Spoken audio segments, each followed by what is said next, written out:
ನಮಸ್ಕಾರ, ಎಲ್ಲರಿಗೂ ಕನ್ನಡತಿ ಅಡುಗೆ ಚಾನಲ್ಗೆ ಸ್ವಾಗತ. ನೀವು ಅನ್ಬೋದು ಇವತ್ತೇನಿವರು ನೇರಳೆ ಹಣ್ಣು ಅಂತಂದಾರ ಅಂತ ಹೇಳಿ. ಈಗಂತೂ ಈ ನೇರಳೆ ಹಣ್ಣಿನ ಸೀಸನ್ ಅದ್ರಿ. ಮಾರ್ಕೆಟ್ನಲ್ಲಿ ತುಂಬ ಒಳ್ಳೆಯ ನೇರಳೆ ಹಣ್ಣು. ನೀವು ಇದನ್ನು ಹಾಗೇರೆ ತಿಂದಿರ್ಬೋದು, ಉಪ್ಪು ಹಾಕ್ಕೊಂಡು ತಿಂದಿರ್ಬೋದು, ಅಥವಾ ಇದರಿಂದ ಜ್ಯೂಸನ್ನು ಮಾಡ್ಕೊಂಡು ತಿಂದಿರ್ಬೋದು. ಇವತ್ತು ನಾನೊಂದು ತುಂಬ ಡಿಫ್ರೆಂಟು ಯುನಿಕ್ ಆಗಿರುವಂಥ ಬ್ರೇಕ್ಫಾಸ್ಟ್ ರೆಸಿಪಿಯನ್ನು ಮಾಡಿ ತೋರಿಸ್ತಾ ಇದ್ದೀನಿ. ಈ ರೀತಿಯಂತೂ ಖಂಡಿತನೂ ಟ್ರೈ ಮಾಡಿರಲ್ರಿ.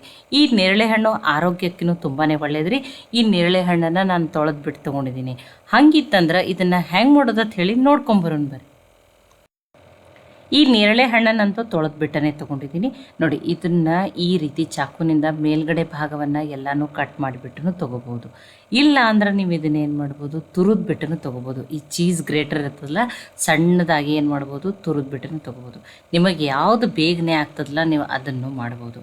ಆರೋಗ್ಯಕ್ಕೆ ನೇರಳೆ ಹಣ್ಣನ್ನು ತುಂಬಾ ಒಳ್ಳೆಯದ್ರಿ. ಇದು ಹಾರ್ಟ್ ಹೆಲ್ತಿಗೂ ಒಳ್ಳೆಯದು, ಡೈಜೆಷನ್ ಇಂಪ್ರೂವ್ ಮಾಡ್ತದೆ. ವಿಟಮಿನ್ ಸಿ ಅಂತೂ ತುಂಬಾ ಜಾಸ್ತಿ ಇರ್ತದೆ. ವಿಟಮಿನ್ ಸಿ ಜಾಸ್ತಿ ಇರ್ತದೆ ಅಂದರೆ ಇದು ಸ್ಕಿನ್ ಹೆಲ್ತಿಗೂ ತುಂಬಾ ಒಳ್ಳೆಯದು. ಮತ್ತು ಇದು ಇಮ್ಯುನಿಟಿನೂ ಬೂಸ್ಟ್ ಮಾಡ್ತದೆ. ಇಷ್ಟೆಲ್ಲ ಹೇಳತ್ತೀರಂದ್ರೆ ನೀವೇನು ಡಾಕ್ಟರ್ ಅದಿರೇನಂತ ಅನ್ನಕ್ಕೆ ಹೋಗ್ಬೇಡ್ರಿ. ಇದರ ಬೆನಿಫಿಟ್ಸನ್ನು ನೀವು ಗೂಗಲ್ನಲ್ಲಿ ಹೋಗಿನೂ ಚೆಕ್ ಮಾಡ್ಕೋಬೋದು. ನೋಡಿ, ನಾನು ನಿಮಗೆ ಎರಡೂ ರೀತಿ ಹೇಳೀನಿ. ಈ ರೀತಿ ಮೇಲ್ಗಡೆ ಭಾಗವನ್ನು ಕಟ್ ಮಾಡಿಬಿಟ್ಟು ತೊಗೋಬೋದು, ಇಲ್ಲ ಅಂದ್ರೆ ನೀವು ತುರಿದ್ಬಿಟ್ಟು ತೊಗೋಬೋದು. ನಾನೇನು ಮಾಡ್ತಾಯಿದ್ದೀನಿ, ಈ ಮೇಲ್ಗಡೆ ಭಾಗವನ್ನೆಲ್ಲನೂ ಅದರದ್ದು ಕಟ್ ಮಾಡಿಬಿಟ್ಟು ತೊಗೊಂಡು ಮಿಕ್ಸಿಗೆ ಹಾಕೋತೇನೆ ರೀ. ನೋಡಿ, ಇದೇ ರೀತಿಯೇ ಈಗ ಒಂದು ಬೌಲ್ ಆಗಷ್ಟರ ಏನು ಮಾಡ್ತಾಯಿದ್ದೀನಿ, ನಾನೇನು ಮಾಡ್ತೀನಿ, ಕಟ್ ಮಾಡಿಬಿಟ್ಟು ತೊಗೋತೀನಿ ನೋಡಿರಿ. ನೋಡಿ, ಇಲ್ಲ ನಿಮಗೆ ತುರಿದ್ಬಿಟ್ಟು ತೊಗೊಳ್ಳೋದೇ ಈಸಿ ಅಂದರೆ ನೀವು ಅದನ್ನು ಮಾಡ್ಬೋದು. ಅದರ ಸಣ್ಣದಾಗಿ ತುರಿದ್ಬಿಟ್ಟು ತೊಗೊರಿ. ಈಗ ಒಂದು ಬೌಲ್ ಆಗಷ್ಟು ನಾನು ಏನು ಮಾಡಿದ್ದೀನಿ, ಕಟ್ ಮಾಡಿಬಿಟ್ಟು ತೊಗೊಂಡಿದ್ದೀನಿ ನೋಡಿರಿ. ನೋಡಿ, ಇದರಲ್ಲೇನೂ ಹುಳ ಇರ್ತಾವೆ, ನೋಡಿಬಿಟ್ಟು ಇದನ್ನೇನು ಮಾಡಿರಿ, ಕಟ್ ಮಾಡಿಬಿಟ್ಟು ತೊಗೊರಿ. ತುಂಬಾ ಸಣ್ಣ ಹುಳ ಇರ್ತಾವೆ ರೀ ಇದ್ರೊಳಗೂ. ನೋಡಿ, ಈಗ ಇದನ್ನು ಏನು ಮಾಡ್ಕೊಂಡಿದ್ದೀನಿ, ಮೇಲ್ಗಡೆ ಭಾಗವನ್ನು ಎಲ್ಲನೂ ಕಟ್ ಮಾಡಿಬಿಟ್ಟು ತೊಗೊಂಡಿದ್ದೀನಿ. ಈಗ ಇದನ್ನು ಏನು ಮಾಡೋಣ ರೀ, ಮಿಕ್ಸಿ ಜಾರಿಗೆ ಹಾಕೊಳ್ಳೋಣ. ನೋಡಿ, ಈಗ ಇದನ್ನು ಮಿಕ್ಸಿ ಜಾರಿಗೆ ಹಾಕಿಬಿಟ್ಟು ನೀರು ಹಾಕದೇನೆ ನುಣ್ಣಗೆ ರುಬ್ಕೊಂಡು ತೊಗೊರಿ. ನೋಡಿ, ನೀರು ಹಾಕಬೇಡ್ರಿ. ಈಗ ಇದನ್ನು ನುಣ್ಣಗೆ ರುಬ್ಕೊಂಡು ತೊಗೊಂಡಿನಿ. ಕಲರ್ ನೋಡ್ರಿ ತುಂಬಾ ಚೆನ್ನಾಗಿ ಬಂದದ. ಇದನ್ನ ಏನು ಮಾಡ್ತೀನಿ, ಅನ್ಕತಕ್ಕ ಸೈಡಿಗೆ ಇಟ್ಟೀನಿ. ನಾನು ಒಂದು ಬಟ್ಲಾಗಷ್ಟೇ ಅದನ್ನು ಕಟ್ ಮಾಡಿಬಿಟ್ಟು ತೊಗೊಂಡಿದ್ದೆ. ಇದನ್ನು ಆಮೇಲೆ ಯೂಸ್ ಮಾಡ್ತೀನಿ. ಇನ್ನೊಂದು ಪಾತ್ರೆಗೆ ಇಲ್ಲಿ ಒಂದು ಬಟ್ಲಾಗಷ್ಟೇ ಅಕ್ಕಿ ಹಿಟ್ಟನ್ನು ತೊಗೊಂಡಿದ್ದೀನಿ. ಅಕ್ಕಿ ಹಿಟ್ಟು ಮನೆಯಲ್ಲಿ ಬೀಸಿ ಮಾಡಿರುವಂಥದ್ದಾದ್ರೂ ತೊಗೋಬೋದು, ರೆಡಿಮೇಡ್ ಹಿಟ್ಟು ಯಾವುದನ್ನಾದ್ರೂ ತೊಗೋರಿ. ತುಂಬ ಸಿಂಪಲ್ ಅದ್ರಿ, ಅದರ ಟೇಸ್ಟ್ ಅಂತೂ ಅದ್ಭುತ. 1/4 ಟೀ ಸ್ಪೂನ್ ಆಗಷ್ಟೇ ಜೀರಿಗೆಯನ್ನು ಹಾಕ್ತಾಯಿದ್ದೀನಿ. ರುಚಿಗೆ ತಕ್ಕಷ್ಟು ಉಪ್ಪನ್ನು ಹಾಕ್ತಾಯಿದ್ದೀನಿ. ತುಂಬ ಸಿಂಪಲ್ಲು, ಮನೆಯಲ್ಲಿರೋ ಬೇಸಿಕ್ ಸಾಮಗ್ರಿಗಳನ್ನ ಬಳಸಿ ಮಾಡ್ತಾಯಿದ್ದೀನಿ. ನೋಡಿ, ರುಚಿಗೆ ತಕ್ಕಷ್ಟು ಉಪ್ಪನ್ನು ಹಾಕಿಬಿಟ್ಟು ಈಗ ರುಬ್ಬಿಟ್ಕೊಂಡಿದ್ವಲ್ಲ ನೇರಳೆ ಹಣ್ಣನ್ನು ಅದನ್ನು ಹಾಕ್ತಾಯಿದ್ದೀನಿ ನೋಡಿರಿ. ನೋಡಿ, ಇದಕ್ಕೆ ನಾನಿಲ್ಲಿ ಏನು ಮಾಡ್ತಾಯಿದ್ದೀನಿ ನೋಡಿ, ಯಾವ ಬಟ್ಲೆ ಅಕ್ಕಿ ಹಿಟ್ಟಲ್ಲಿ ಹಾಕಿದ್ದಲ್ಲ ಅದರಲ್ಲೇ ಫಸ್ಟು 2 ಬಟ್ಲಾಗಷ್ಟೇ ನೀರನ್ನು ಹಾಕ್ತೀನಿ ರೀ. ಈ ಹಿಟ್ಟನ್ನು ಯಾವ ರೀತಿ ಮಾಡ್ಕೋಬೇಕಂದ್ರೆ ತುಂಬ ತೆಳು ಇರಬೇಕು ರೀ. ಆ ಮಿಕ್ಸಿ ಜಾರ್ನಲ್ಲಿ ಇನ್ನೊಂದು ಸ್ವಲ್ಪ ಉಳ್ಕೊಂಡಿತ್ತಲ್ಲ, ಅದಕ್ಕೆ ನಾನು ನೀರನ್ನು ಅದರಲ್ಲೇ ಹಾಕ್ತಾಯಿದ್ದೀನಿ. ಈಗ ಯಾವುದೇ ರೀತಿ ಗಂಟು ಇರಲಾರ್ದಂಗೆ ನೀಟಾಗಿ ಮಿಕ್ಸ್ ಮಾಡಿಬಿಟ್ಟು ತಗೋರಿ. ನೋಡಿ, ಅಕ್ಕಿ ಹಿಟ್ಟಿನಲ್ಲಿ ಹಾಕಿದ್ಮೇಲೆ ನೋಡಿರಿ ಕಲರ್ನು ನೋಡಿರಿ ತುಂಬಾ ಚೆನ್ನಾಗಿ ಬಂದ. ಆದರೆ ಇದು ಏನಾಗಿದ್ರೆ ತುಂಬ ಗಟ್ಟಿ ಅದ. ಈ ರೀತಿ ಇರಬಾರ್ದು, ತುಂಬ ತೆಳು ಇರಬೇಕು. ಅದಕ್ಕೆ ನಾನಿಲ್ಲಿ ಏನು ಮಾಡ್ತಾಯಿದ್ದೀನಿ, ಇನ್ನೊಂದು ಬಟ್ಲಾಗಷ್ಟೇ ನೀರನ್ನು ಹಾಕ್ತಾಯಿದ್ದೀನಿ.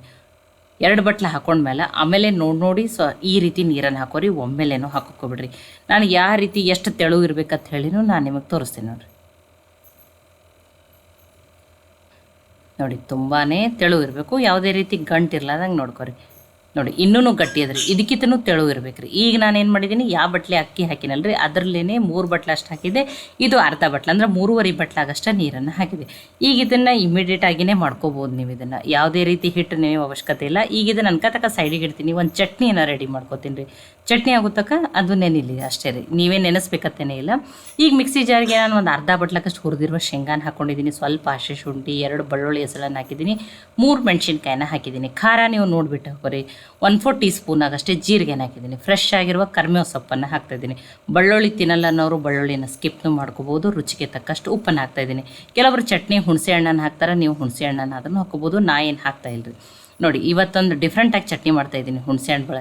ಇದಕ್ಕೊಂದು ಸ್ವಲ್ಪ ನೀರನ್ನು ಹಾಕಿಬಿಟ್ಟು ನಾನಿಲ್ಲಿ 3 ಸ್ಪೂನ್ ಆಗಷ್ಟೇ ಮೊಸರನ್ನು ಹಾಕ್ತಾಯಿದ್ದೀನಿ. ಸ್ವಲ್ಪ ಕೊತ್ತಂಬರಿ ಸೊಪ್ಪನ್ನು ಹಾಕ್ತಾಯಿದ್ದೀನಿ. ನಾನು ಚಟ್ನಿ ತುಂಬ ತೆಳುವೂ ಮಾಡಲ್ಲ, ತುಂಬ ಗಟ್ಟಿನೂ ಮಾಡಲ್ಲ. ನಿಮಗೆ ಎಷ್ಟು ತೆಳು ಬೇಕೋ ಗಟ್ಟಿ ಬೇಕೋ ನೀವು ನೀರು ಅನ್ನ ಹಾಕ್ಕೊಂಡ್ಬಿಟ್ಟು ಉಪ್ಪನ್ನು ಹಾಕ್ಕೊಂಡು ಅಡ್ಜಸ್ಟ್ ಮಾಡ್ಕೊರಿ. ಆದರೆ ಈ ರೀತಿ 3 ಸ್ಪೂನ್ ಆಗಷ್ಟೇ ಸ್ವಲ್ಪ ಮೊಸರನ್ನು ಹಾಕಿಬಿಟ್ಟು ಚಟ್ನಿ ಮಾಡ್ಕೊರಿ. ಟೇಸ್ಟ್ ತುಂಬಾ ಚೆನ್ನಾಗಿರ್ತದೆ. ಇದನ್ನು ನೀವು ಇದೇ ರೀತಿಯೂ ಸರ್ವ್ ಮಾಡ್ಬೋದು. ಇಲ್ಲಾಂದರೆ ಇದಕ್ಕೊಂದು ಸ್ವಲ್ಪ ಎಣ್ಣೆ, ಸಾಸಿವೆ, ಜೀರಿಗೆ, ಕರಿಬೇವು ಸೊಪ್ಪು ಒಗ್ಗರಣೆ ಹಾಕಿದ್ರೆ ಇನ್ನೂ ಟೇಸ್ಟ್ ಚೆನ್ನಾಗಿರ್ತದೆ ರೀ. ಈಗ ಚಟ್ನಿ ಅಂತೂ ರೆಡಿ ಆಗ್ಯದ್ರಿ. ನೋಡಿ ಚಟ್ನಿಯನ್ನು ಇದ್ರ ಜೊತೆ ಅಷ್ಟೇ ಅಲ್ಲ, ನೀವು ದೋಸೆ ಇಡ್ಲಿ ಪಡ್ಡು ಜೊತೆನೂ ಸರ್ವ್ ಮಾಡ್ಬೋದು. ನೋಡಿ ಇನ್ನೂ ಗಟ್ಟಿ ಅದ ಇದಕ್ಕೆ ಏನು ಮಾಡೋಣ್ರಿ, ಫಸ್ಟ್ ಉಳಿದಿರುವ ಸಾಮಗ್ರಿಗಳನ್ನು ಹಾಕೋನು. ಅರ್ಧ ಈರುಳ್ಳಿಯನ್ನು ಸಣ್ಣದಾಗಿ ಕಟ್ ಮಾಡಿ ಹಾಕ್ತಾಯಿದ್ದೀನಿ ನಾನು. ನೋಡಿ ನೀವು ಮತ್ತು ಕ್ಯಾರೆಟನ್ನು ತುರಿದ್ಬಿಟ್ಟು ಹಾಕೋಬೋದು. ಒಂದು ಅರ್ಧ ಹಸಿಮೆಣ್ಸಿನ್ಕಾಯಿನ ಸಣ್ಣದಾಗಿ ಕಟ್ ಮಾಡಿ ಹಾಕ್ತಾಯಿದ್ದೀನಿ. ಖಾರ ನೀವು ನೋಡಿಬಿಟ್ಟು ಹಾಕೋರಿ. ಈ ಹಸಿಮೆಣ್ಸಿನ್ಕಾಯಿ ಬೇಡ ಮಕ್ಳಿಗೆ ಮಾಡ್ತೀರಂದ್ರೆ ರೆಡ್ ಚಿಲ್ಲಿ ಫ್ಲೆಕ್ಸನ್ನು ಆದ್ರೂ ಹಾಕೋಬೋದು. ಸಣ್ಣದಾಗಿ ಫ್ರೆಶ್ ಆಗಿರುವ ಕರಿಬೇವು ಸೊಪ್ಪನ್ನು ಸಣ್ಣದಾಗಿ ಕಟ್ ಮಾಡಿ ಹಾಕಿದ್ದೀನಿ. ಕೊತ್ತಂಬರಿ ಸೊಪ್ಪನ್ನು ಹಾಕೋಬೋದು. ಕ್ಯಾರೆಟನ್ನು ತುರಿದ್ಬಿಟ್ಟು ಹಾಕೋಬೋದು, ನಡೀತದೆ ನೋಡಿರಿ. ನೋಡಿ ಇದೇ ರೀತಿಯೇ ತೆಳುವಿರಬೇಕು. ನೋಡಿರಿ ನಾನು ಇಲ್ಲಿ ಒಂದು ಕ್ಲಿಪ್ ಮಿಸ್ ಆಗಿದೆ. ಇನ್ನೂ ಅರ್ಧ ಬಟ್ಲಾಗಷ್ಟು ನೀರನ್ನು ಹಾಕಿದ್ದೀನಿ. 4 ಸ್ಪೂನ್ ಆಗಷ್ಟೇ ನಾನಿಲ್ಲಿ ಸಣ್ಣ ರವೆ, ಉಪ್ಪಿಟ್ಟು ರವೆಯನ್ನು ಹಾಕ್ಕೊಂಡಿದ್ದೀನಿ. ಅದು ಒಂದು ಕ್ಲಿಪ್ ಮಿಸ್ ಆಗಿದೆ. ನೀವು ಅದನ್ನು ರವೆಯನ್ನು ಹಾಕಿಬಿಟ್ಟು ಮಿಕ್ಸ್ ಮಾಡಿರಿ. ಆಲ್ರೆಡಿ ತವೆಯನ್ನು ಕೈಲಕ್ಕೆ ಇಟ್ಟಿದ್ದೆ. ಈಗ ನೀರನ್ನು ಹಾಕಿಬಿಟ್ಟು ತವೆನೇ ಒರೆಸೋಣ. ನೋಡಿ ತವೆಗೆ ಒಂದು ಸ್ವಲ್ಪ ಎಣ್ಣೆನೋ ತುಪ್ಪನೋ ಯಾವುದಾದ್ರೂ ಹಚ್ಕೋಬೋದು. ಹಾಕಿಬಿಟ್ಟು ಏನು ಮಾಡ್ಬೇಕು ರೀ, ತವೆಯನ್ನು ತುಂಬ ಕಾಯಿಸ್ಬೇಕು ನೋಡಿರಿ. ತುಂಬ ಖಡಕ್ಕಾಗಿ ತವೆ ಕಾಯ್ಬೇಕು ನೋಡಿರಿ. ನೋಡಿ ಈಗ ಏನಾಗಬೇಕು, ತವೆ ಚೆನ್ನಾಗಿ ಕಾಯ್ದ ಮೇಲೇ ಇದನ್ನೇನು ಮಾಡಬೇಕು, ದೋಸೆಯನ್ನು ಹಾಕ್ಬೇಕು ನೋಡಿರಿ. ತವೆ ಫುಲ್ ಕಾಯ್ಲಿರಿ. ನೋಡಿ ಈಗ ಹೊಗೆ ಬರತೈತೆ ಅಂದ್ಬಳಕ ನೋಡಿರಿ ಫುಲ್ ಕಾಯ್ದೈತಿ. ಈಗ ನೋಡಿರಿ ಇದನ್ನು ಎವ್ರಿ ಟೈಮ್ ದೋಸೆ ಹಾಕೋ ಮುಂದೆ ಈ ರೀತಿ ಮಿಕ್ಸ್ ಮಾಡಿಬಿಟ್ಟನೆ ಹೈ ಫ್ಲೇಮ್ದಲ್ಲಿಟ್ಟನೆ ಹಾಕಿರಿ. ನೋಡಿ ಎಷ್ಟು ತೆಳು ಇರ್ತದಲ್ಲ ಹಿಟ್ಟು, ಅಷ್ಟೇ ದೋಸೆ ಏನಾಗಿ ಬರ್ತದೆ, ಚೆನ್ನಾಗಿ ಬರ್ತದೆ ನೋಡಿ. ನೋಡಿ ನೋಡಿ ತವೆ ಕಾಯ್ದದ ಅಂತ ಹೇಳಿ ಗೊತ್ತು. ಈ ರೀತಿ ಜೋರು ತವೆ ಕಾಯ್ದ ಮೇಲೇ ನೀವು ದೋಸೆಯನ್ನು ಹಾಕ್ಬೇಕು ನೋಡಿರಿ. ಈ ರೀತಿ ದೋಸೆ ತೂತಾಗಿ ಬಂದ್ರೆ ನೀವು ಮಾಡಿರುವಂಥ ಹಿಟ್ಟು ಪರ್ಫೆಕ್ಟಾಗಿ ಕರೆಕ್ಟಾಗಿ ತಂದಂಗೆ ನೋಡಿರಿ.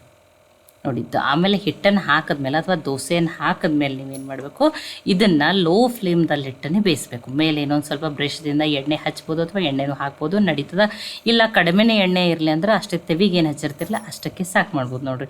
ಈಗ ಇದನ್ನು ಏನು ಮಾಡ್ತೀವಿ, ನೀವು ಲೋ ಫ್ಲೇಮ್ದಲ್ಲಿಟ್ಟು ಬೇಯಿಸಿದ ಮೇಲೆ ತವೆ ತಾನಾಗೆ ಬಿಟ್ಟು ಫುಲ್ ಕ್ರಿಸ್ಪಿ ಆಗ್ತದೆ ದೋಸೆ. ನೋಡಿ ಕಲರ್ನು ನೋಡಿರಿ ತುಂಬಾ ಚೆನ್ನಾಗಿ ಬಂದದ್ದು. ನಾನು ಆ ರವೆ ಹಾಕಿರುವ ಕ್ಲಿಪ್ ಒಂದು ಮಿಸ್ ಆಗಿದೆ. ನೀವು 4 ಸ್ಪೂನ್ ಆಗಷ್ಟು ರವೆಯನ್ನು ಹಾಕೋರಿ. ಒಂದು ದೋಸೆಯನ್ನು ಹಾಕಿ ತೋರಿಸಿದ್ದೀನಿ ನೋಡಿರಿ. ನಿಮ್ಗೆ ನೋಡ್ರೇ ಗೊತ್ತಾಗತ್ತೈತಿ ಎಷ್ಟು ಕ್ರಿಸ್ಪಿಯಾಗಿ ದೋಸೆ ಬಂದೈತೆ ಅಂತ ಹೇಳಿ. ಇನ್ನೊಂದು ದೋಸೆಯನ್ನು ಹಾಕಿಬಿಟ್ಟು ತೋರಿಸ್ತೀನಿ ನೋಡಿರಿ. ನೋಡಿ ಕಲರ್ನು ತುಂಬ ಡಿಫ್ರೆಂಟು, ತುಂಬ ಟೇಸ್ಟಿನೂ ಆಗಿರ್ತದೆ ರೀ. ಈ ರೀತಿ ನೇರಳೆ ಹಣ್ಣಿನ ಸೀಸನ್ದಲ್ಲಿ ಈ ರೀತಿ ನೇರಳೆ ಹಣ್ಣನ್ನು ಹಾಕಿಬಿಟ್ಟು ದೋಸೆನ ನೀವು ಖಂಡಿತನೂ ಟ್ರೈ ಮಾಡಿ ನೋಡಿರಿ. ಇನ್ನೊಂದು ಹಾಕ್ತೀನಿ ನೋಡಿರಿ, ಎವ್ರಿ ಟೈಮ್ ಹಾಕೋ ಮುಂದೆ ಈ ರೀತಿ ಎಣ್ಣೆನ ಹಾಕಿಬಿಟ್ಟು ಎಣ್ಣೆ ಒರೆಸ್ಬಿಟ್ಟು ತೆವೆ ಕಾಯುವವರೆಗೂ ನೋಡಿರಿ ಆ ಹಿಟ್ಟನ್ನು ಹಾಕ್ಬಾರ್ದು. ತೆವೆ ತುಂಬ ಕಾಯ್ದ ಮೇಲೇ ಹಾಕಬೇಕು, ಆವಾಗಷ್ಟೇ ದೋಸೆ ಪರ್ಫೆಕ್ಟಾಗಿ ಬರ್ತದೆ. ನೋಡಿ ಇನ್ನೊಂದನ್ನು ಹಾಕಿ ತೋರಿಸ್ತಾ ಇದ್ದೀನಿ. ಇಲ್ಲ ನೀವು ಇನ್ನೂ ಹೆಲ್ದಿ ಮಾಡ್ಬೇಕಂದ್ರೆ ಕ್ಯಾರೆಟನ್ನು ತುರಿದ್ಬಿಟ್ಟು ಹಾಕ್ಬೋದು. ಹಸಿಮೆಣ್ಸಿಕಾಯಿ ಬೇಡ ಅಂದ್ರೆ ನೀವು ಇಲ್ಲೇನು ಮಾಡಿರಿ, ರೆಡ್ ಚಿಲ್ಲಿ ಫ್ಲೆಕ್ಸನ್ನಾದ್ರೂ ಹಾಕಿರಿ. ನೋಡಿ ಎಷ್ಟು ತೆವೆ ಚೆನ್ನಾಗಿ ಕಾಯ್ದಿರ್ತದಲ್ಲ ಆವಾಗಷ್ಟೇ ದೋಸೆ ಈ ರೀತಿ ತೂತಾಗಿ ಬರ್ತದೆ ನೋಡಿ. ಇಲ್ಲ ಎಣ್ಣೆನೇ ಬೇಡ ಅಂದ್ರೆ ನೀವು ಇದ್ರ ಬದಲು ಏನು ಮಾಡಿರಿ, ತುಪ್ಪನ ಹಾಕೋರಿ, ಇನ್ನೂ ಟೇಸ್ಟ್ ಜಾಸ್ತಿ ಬರ್ತದೆ.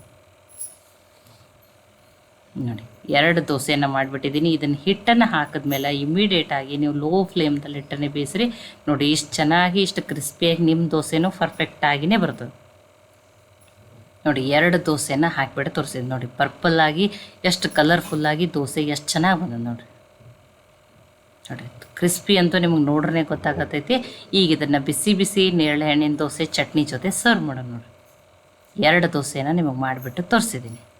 ಇಲ್ಲ ಇದು ನೋಡಿರಿ ಈ ರೀತಿ ಕಡಲೆ ಬೀಜ ಅಥವಾ ನಾವಂತೂ ಶೇಂಗಾ ಅಂತ ಕರಿತೀವಿ, ಮೊಸರನ್ನು ಹಾಕಿರುವ ಶೇಂಗಾ ಚಟ್ನಿಯನ್ನು ಟ್ರೈ ಮಾಡಿರಿ, ತುಂಬ ಟೇಸ್ಟಾಗಿರ್ತದೆ ನೋಡಿರಿ. ನಾನು ನಿಮಗೆ ಇದನ್ನು ದೋಸೆಯನ್ನು ಮುರಿದ್ಬಿಟ್ಟು ತೋರಿಸ್ತೀನಿ ನೋಡಿರಿ. ನೋಡಿ ಮಕ್ಕಳು ಏನಾದರೂ ಡಿಫ್ರೆಂಟಾಗಿ ಬೆಳಿತಿರ್ತಾರೆ ನೋಡಿ, ಇದನ್ನು ಸಡನ್ನಾಗಿ ದಿಢೀರಾಗಿಯೇ ಈ ರೀತಿ ಬ್ರೇಕ್ಫಾಸ್ಟನ್ನು ರೆಡಿ ಮಾಡ್ಕೊಬೋದು ನೋಡಿರಿ. ನೋಡಿ ಯಾವುದು ಹಿಟ್ಟು ನೆನೆಯೋದು ಬೇಡ, ಹಿಟ್ಟು ಅಕ್ಕಿ ಬೇಳೆ ನೆನೆಸಿ ರುಬ್ಬಿ ಯಾವುದೂ ಟೈಮ್ ಇಲ್ಲ ಅಂದರೂ ದಿಢೀರಾಗಿ ನೀವು ಇದನ್ನು ಹೆಲ್ದಿಯಾಗಿರುವಂಥ ನೇರಳೆ ಹಣ್ಣಿನ ದೋಸೆಯನ್ನು ಮಾಡ್ಕೊಬೋದು ನೋಡಿರಿ. ಎಷ್ಟು ಚೆನ್ನಾಗಿ ಬಂದವು. ನಾನು ನಿಮಗೆ ಮುರಿದ್ಬಿಟ್ಟು ತೋರಿಸ್ತೀನಿ ನೋಡಿರಿ, ಎಷ್ಟು ಕ್ರಿಸ್ಪಿಯಾಗಿ ನೋಡಿ. ಸೌಂಡ್ದಿಂದನೇ ಗೊತ್ತಾಯ್ತಲ್ಲ ನಿಮ್ಗೆ ಎಷ್ಟು ಕ್ರಿಸ್ಪಿಯಾಗಿ ಎಷ್ಟು ಚೆನ್ನಾಗಿ ಬಂದಾವೆ. ನೀವು ಇದೇ ರೀತಿ ಇದೇ ಚಟ್ನಿನೇ ಮಾಡ್ಕೋಬೇಕಂತೇನಿಲ್ಲ. ನೀವು ಮಕ್ಳಿಗೆ ಚಟ್ನಿ ಮಾಡೋಕ್ಕೆ ಟೈಮ್ ಇಲ್ಲ ಅಂದ್ರೆ ಸಾಸ್ ಜೊತೆ ಸರ್ವ್ ಮಾಡಿರಿ, ಅಥವಾ ಕಾಯಿ ಚಟ್ನಿ ಮಾಡ್ಕೊರಿ, ಈರುಳ್ಳಿ ಟೊಮೆಟೊ ಚಟ್ನಿನೂ ಮಾಡ್ಕೊಬೋದು ನೋಡಿ. ಬಿಸಿ ಬಿಸಿ ಟೇಸ್ಟಿಯಾಗಿರುವಂಥ ನೇರಳೆ ಹಣ್ಣಿಂದ ಮಾಡಿರುವಂಥ ದೋಸೆ ರೆಡಿ ಆಗ್ಯಾವ್ರಿ.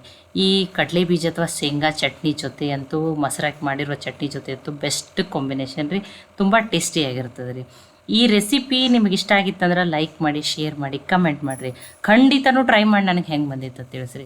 ಮತ್ತು ಒಳ್ಳೆ ಹೊಸ ರೆಸಿಪಿಗಳಿಗಾಗಿ ಕನ್ನಡತಿ ಅಡುಗೆ ಚಾನಲನ್ನು ಸಬ್ಸ್ಕ್ರೈಬ್ ಮಾಡಿ, ಬೆಲ್ ಐಕಾನ್ ಪ್ರೆಸ್ ಮಾಡೋದನ್ನು ಮರಿಬೇಡ್ರಿ. ಈ ವಿಡಿಯೋವನ್ನು ಹೈಪ್ ಮಾಡಿರಿ, ಇದು ಇನ್ನೂ ಜಾಸ್ತಿ ಜನಕ್ಕೆ ರೀಚ್ ಆಗ್ತದೆ. ಕನ್ನಡತಿ ಅಡುಗೆ ಚಾನಲನ್ನು ಸಪೋರ್ಟ್ ಮಾಡಿರಿ. ಮತ್ತೊಮ್ಮೆ ಎಲ್ಲರಿಗೂ ಧನ್ಯವಾದಗಳು. ಮತ್ತೆ ನಾಳೆ ಹೊಸ ರೆಸಿಪಿ ಜೊತೆ ಸಿಗೋಣ.